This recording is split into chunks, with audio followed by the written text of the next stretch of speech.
آپ نے کبھی سوچا ہے کہ دنیا کو صرف 7 بڑے اعظموں میں کیوں تقسیم کیا گیا ہے؟ کیا واقعی ہماری زمین صرف 7 بڑے زمینی حصوں پر مشتمل ہے یا حقیقت کچھ اور ہے؟ اگر آپ اولمپکس کے نشان پر نظر ڈالیں تو وہاں 5 دائرے کیوں ہوتے ہیں؟ کیا دنیا میں 5 بڑے اعظم ہیں یا 7؟ آپ کے خیال میں کون سا بڑے اعظم ہے جہاں انسان مستقل طور پر نہیں بستے؟ آلبرٹ آئنسٹائن کے بقول ہم اب تک قدرت کے ظاہر کیے گئے 1000 حصوں کو بھی نہیں جان پائے، لیکن آئیے مل کر کچھ نہ کچھ یہاں جاننے کی کوشش کرتے ہیں۔ آپ تو جانتے ہی ہوں گے کہ ہماری زمین کا تقریباً 70% حصہ پانی پر مشتمل ہے، جبکہ باقی حصہ خشکی ہے جہاں ہم انسان بستے ہیں۔ شاید آپ نے کبھی غور کیا ہو کہ خشکی کی زمین کو صرف 7 حصوں میں ہی کیوں تقسیم کیا گیا ہے، یعنی زمین کو 7 بڑے اعظموں میں بانٹنے کی اصل وجہ کیا ہے؟ آج ہم آپ کو اس حوالے سے دلچسپ اور حیرت انگیز معلومات فراہم کریں گے جو آپ کے علم میں مزید اضافہ کریں گے۔ بڑے اعظم دراصل زمین کے ایک بڑے رقبے کو کہتے ہیں جو پانی سے گھرا ہوتا ہے۔ زمین کے یہ بڑے بڑے ٹکڑے سمندروں کے درمیان ایک خاص ترتیب سے بٹے ہوئے ہیں، اور یہی وجہ ہے کہ دنیا کو 7 بڑے اعظموں میں تقسیم کیا گیا ہے۔ یہ 7 بڑے اعظم ہیں: ایشیا، افریقہ، یورپ، شمالی امریکہ، جنوبی امریکہ، انٹارکٹیکا اور آسٹریلیا۔ کچھ ماہرین کا ماننا ہے کہ دنیا کو در حقیقت 5 بڑے اعظموں میں تقسیم کرنا زیادہ مناسب ہوگا، کیونکہ یورپ اور ایشیا آپس میں زمین کے ذریعے جڑے ہوئے ہیں، جسے ہم یوریشیا کہتے ہیں۔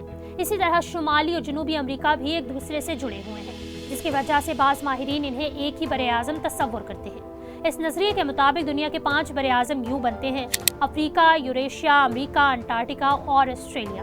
اگر آپ اولمپکس کے نشان پر غور کریں تو وہاں 5 دائرے نظر آتے ہیں جو کہ دنیا کے 5 بڑے اعظموں کی نمائندگی کرتے ہیں، کیونکہ اولمپک کمیٹی بھی دنیا کو 5 بڑے اعظموں میں تقسیم کرتی ہے۔ ایشیا دنیا کا سب سے بڑا اور سب سے زیادہ آبادی والا بڑے اعظم ہے۔ یہاں دنیا کی سب سے بڑی چوٹی ماؤنٹ ایوریسٹ اور سب سے گہری جھیل بائیکال، جو 1642 میٹر گہری ہے، موجود ہے۔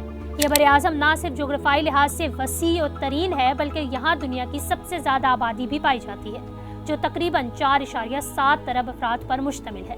چین اور بھارت جیسے دنیا کے سب سے زیادہ آبادی والے ممالک یہی واقع ہیں۔ دلچسپ بات یہ ہے کہ دنیا کی قدیم ترین تہذیبیں جیسے وادی سندھ، چین اور بین النہرین کی تہذیبیں بھی اسی بڑے اعظم میں پروان چڑھی ہیں۔ یہاں دنیا کے سب سے زیادہ بولے جانے والی زبانیں جیسے چینی، ہندی اور عربی بھی بولی جاتی ہے۔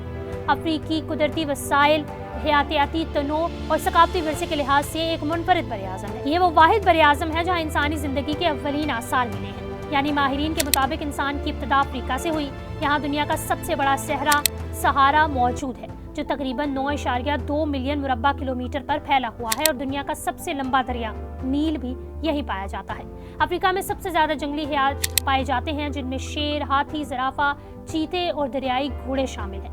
مزید یہ کہ اس بڑے اعظم میں تقریباً 2000 سے زیادہ زبانیں بولی جاتی ہیں، جو اسے ثقافتی لحاظ سے دنیا کے متنوع ترین خطوں میں سے ایک بناتا ہے۔ یورپ، جیسے اکثر جدید دنیا کا مرکز سمجھا جاتا ہے، اپنے تاریخی ورثے، سائنسی ترقی اور ثقافتی تنوع کے لیے مشہور ہے۔ یہ بڑے اعظم دنیا کے سب سے زیادہ ترقی یافتہ خطوں میں شمار ہوتا ہے۔ یہاں کچھ ممالک کا رقبہ اتنا کم ہے کہ چند گھنٹوں میں پورے ملک کا سفر کیا جا سکتا ہے، جیسے کہ ویٹیکن سٹی، جو دنیا کا سب سے چھوٹا ملک ہے۔ یورپ میں تاریخی مقامات کی بھرمار ہے، جیسے پیرس کا ایفل ٹاور، لندن کا بگ بین ٹاور، کلاک روم اور دیگر چیزیں۔ مزید برآں یورپی یونین دنیا کی سب سے بڑی اقتصادی تنظیم ہے جو 27 ممالک پر مشتمل ہے۔ شمالی امریکہ اپنی مضبوط معیشت، جدید ٹیکنالوجی اور ثقافتی اثر و رسوخ کے لیے جانا جاتا ہے۔ یہاں دنیا کی سب سے بڑی معیشت یعنی امریکہ واقع ہے۔ اس بڑے اعظم میں موجود ڈیتھ ویلی دنیا کی سب سے گرم جگہ ہے، جہاں درجہ حرارت 56.7 ڈگری سینٹی گریڈ تک پہنچ چکا ہے۔ یہاں کا گرینڈ کینیون قدرتی حسن کا ایک عظیم شاہکار ہے، جو لاکھوں سال کی قدرتی کٹاؤ کے نتیجے میں وجود میں آیا۔ اس بڑے اعظم میں امریکہ، کینیڈا اور میکسیکو جیسے اہم ممالک شامل ہیں، جو اپنی منفرد ثقافت، ترقی یافتہ شہروں اور شاندار سیاحتی مقامات کی وجہ سے مشہور ہے۔ جنوبی امریکہ جنگلات اور حیاتیاتی تنوع کے لحاظ سے سب سے نمایاں بڑے اعظم ہے۔ یہاں دنیا کا سب سے بڑا ایمیزون رین فارسٹ موجود ہے، جو زمین کی 20% آکسیجن پیدا کرتا ہے۔ یہ بڑے اعظم قدرتی خوبصورتی، جاندار ثقافتوں اور کھیلوں کے لیے مشہور ہے۔